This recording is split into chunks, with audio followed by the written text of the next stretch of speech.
Hello guys, nandito tayo. Happy Friday everyone.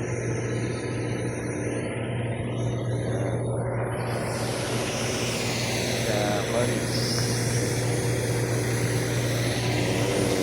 maglilinis, nagtatanggal ng mga buhangin sa daan. So, maganda dito eh. Isang magandang morning everyone. Yung mga bayan din nagja-jogging. Okay guys, salamat. Ayan, dalawa ng gamit ko. Ayan, isa, itong malaki. Kasi dalawa pong ano ko eh. Pang malaki yan, tsaka yung pang maliitan. Inshallah, meron. Lawak pa.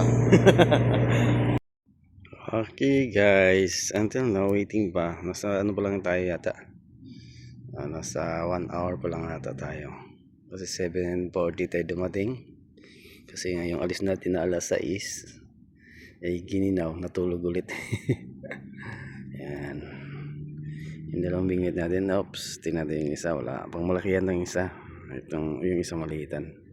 Kasi nga wala daw isda guys, ay yung nauna doon, no. Nakita niyo yung ano doon, ibang lahi. Ayan, ibang lahi. Si Sadik, alas 4 pa raw siya dito. Wala pa raw yung nadali. Ayan natin. Kasi hindi na imposible naman yan. Yung libro nga, di ba, may isda, dito pa kaya sa dagat. Ayan nga guys, dito po tayo sa Orange Alcobar. Ayan, kagandahan na dagat. Ayan, kulay asul na asul at naka-sunset pa. Wow, sana all. Ayan. Dati doon tayo nakapwesto. Yun ang pwesto na yun, oh.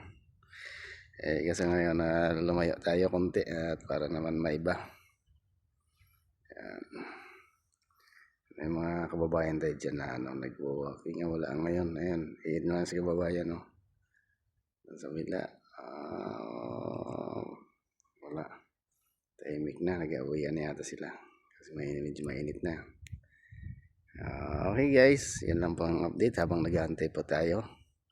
Okay, update ko kayo mamaya ulit. Thank you.